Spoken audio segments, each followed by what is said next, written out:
Yo les gars, yo tout le monde, c'est Spunty, j'espère que vous allez bien. Moi écoute les amis, c'est extrêmement bien, ça va nickel. Et aujourd'hui, vous l'avez vu au titre de la vidéo, je vais parler football sur cette chaîne YouTube. Ça fait un moment que je voulais en faire une. Et aujourd'hui, je prends le temps de la faire. Voilà, c'est mon retour, c'est la rentrée. Et aujourd'hui, je vais vous raconter 3 histoires de footballeurs qui auraient pu devenir des légendes, mais qui à cause de blessures, de caractère ou d'ego mal rangés, ont raté leur carrière professionnelle ou sont restés des éternels espoirs. Si ce type de vidéo vous plaît, n'hésitez pas à commenter, liker, à vous abonner, ça me ferait extrêmement plaisir. Et sur ce, bonne vidéo.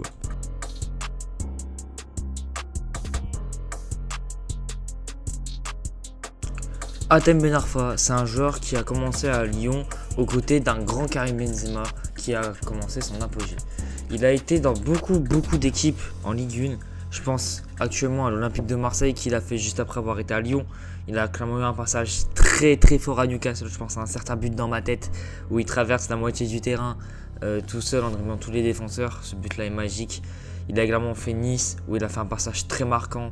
Je vous mettrai quelques extraits. Il a fait un passage au Stade Rennais qui n'a pas été trop mal. Et pourquoi je vous dis qu'il n'a pas été trop mal? En fait, Hatem Ben Arfa, c'est un très bon joueur qui a eu des très bons moments, qui a des milliers de compilations skills sur YouTube.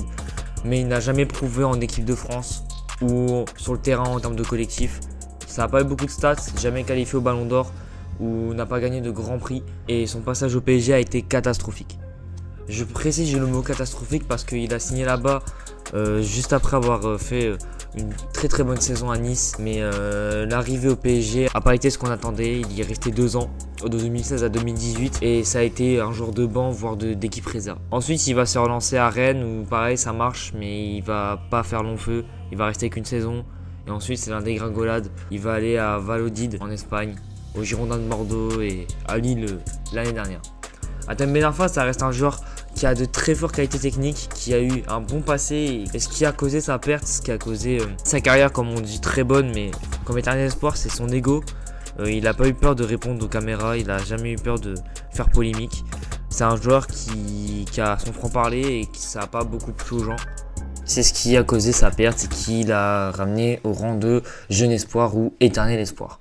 Car Hatem Ben Arfa, aujourd'hui, je crois qu'il a que 32 ou 33 ans. Il aurait pu avoir une meilleure carrière s'il n'aurait pas fait des mauvais choix et s'il aurait été un peu plus humble et joué plus collectif. Je pense qu'il aurait vraiment été à une table de très gros joueurs. Par exemple, peut-être celle d'Antoine Griezmann. Petite parenthèse avant que je fasse le deuxième, je suis désolé si je prends du temps, mais je ne fais pas la biographie entière des joueurs. Je ferai un autre format là-dessus, je pense que ce sera la prochaine vidéo, je ferai l'histoire d'un de mes joueurs préférés et je vais me la donner à fond pour que la vidéo soit qualitative. Donc voilà, je vous préviens d'avance.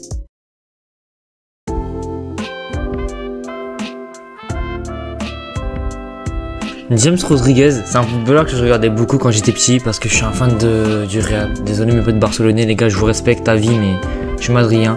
Et James Rodriguez, c'est un joueur que j'affectionne beaucoup. Il a commencé au Colombie à l'âge de 15 ans.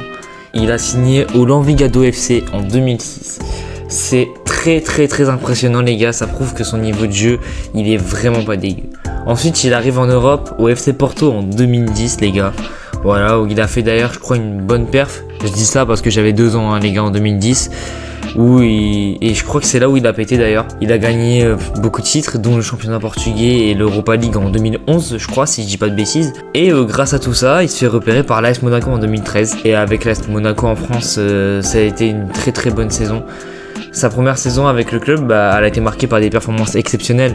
Il a attiré l'attention des plus grands clubs européens, dont un, et c'est là où je l'ai connu moi personnellement, c'est à son transfert au Real Madrid en 2014. Après la Coupe du Monde impressionnante qu'il a eue au Brésil, faut qu'on s'en rappelle de cette Coupe du Monde de James qui a été incroyable. En 2014, il a rejoint le Real pour un transfert à l'époque qui était énorme, je sais plus le prix exact, je le mettrai au montage.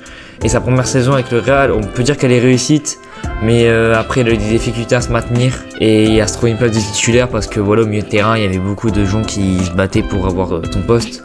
Et puis le duo Modric, Kroos et Casemiro était quand même meilleur qu'avec Rodriguez à mes yeux. Donc je pense que sur tout ça, ça a joué. En 2017, il se fait prêter au Bayern Munich où il a passé 2 saisons qui sont entre guillemets réussies.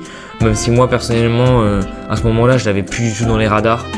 Et en 2019, il retourne au Real et voilà, ça n'a pas été du tout comme on l'attendait. Ça a été un joueur qui était très régulier, mais que je voyais pas beaucoup non plus dans le terrain. Il s'est transféré à Everton en 2020 et à Everton en première ligue pareil. Première saison avec le club, elle a des bonnes performances. Sa vision de jeu et ses capacités à marquer des buts, sa carrière en termes de collectif avec les joueurs, c'est pas un joueur qu'on retient forcément beaucoup. Par exemple, si je vous dis de me classer les 10 meilleurs milieux de terrain que le Real ait connu, vous me le citerez qu'en 8e ou en 9e maximum. Et je pense que pas grand monde se souvient de son passage à Everton ou au Bayern. Enfin, au Bayern, moi aussi, je m'en souviens parce qu'il y avait eu un peu de bruit. Mais franchement, moi, je vous le dis carrément, pour moi, James Rodriguez, ça restera un joueur de Monaco et un joueur du Real. Mais c'est un joueur qui est sous-coté de fou, c'est un joueur que tu retiens pas. C'est le joueur du second plan ou le joueur du fond de la classe. Et là, le troisième pour terminer, c'est Mario Balotelli. Mario Balotelli est un grand joueur italien. Sa carrière professionnelle qui était magistrale, mémorable pour beaucoup d'entre vous, surtout ceux qui étaient fans de l'Inter dans les années 2000. Il a beaucoup marqué de ce club, beaucoup marqué d'autres aussi. C'est un peu comme R9, ça a fait beaucoup de clubs. Mais aujourd'hui, on va plus parler de sa carrière pro plutôt que ses problèmes qu'il avait avec la justice et en dehors du terrain. Sa carrière, il a commencé à l'Inter en 2007 jusqu'en 2010. Il a gagné 3 titres de Serie A, une Coppa Italia et une Ligue des Champions, qui est pas dégueulasse. Ensuite, il a été à City en 2010 jusqu'en 2013, je crois, ou 2012. Et là, Balotelli, en première ligue, ça a fait un peu de bruit, c'était très très bon. Je me souviens surtout de son but raté quand il a fait une roulette, je ne sais toujours pas la raison. Il a quand même remporté un titre de PL et ça a beaucoup été marqué par des controverses et des comportements un peu douteux de sa part. Il a été à l'AC Milan en 2013 jusqu'en 2016, où là j'ai commencé vraiment à le découvrir et je pense que là les fans de l'Inter ont dû pas mal pleurer parce que bon, quand il est retourné en Italie, il a connu beaucoup de succès, même s'il a manqué pas mal de buts et avec sa relation avec le club, c'était un petit peu voilà. Ensuite il retourne en PL, il va à Liverpool et là pareil, ça n'a pas trop été le truc. Il a été prêté à l'AC Milan pour la saison 2015-2016. Ensuite il fait son entrée en Ligue 1 les gars.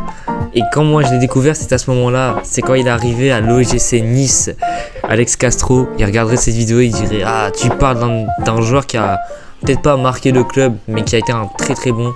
Et en Ligue 1, il a eu une période de renaissance et des performances individuelles incroyables. Il a marqué beaucoup de buts magnifiques. Et après, il a été à Marseille jusqu'en 2021 et son passage a été marquant pour quelques moments. Et il n'a pas toujours réussi à maintenir une cohérence dans ses performances.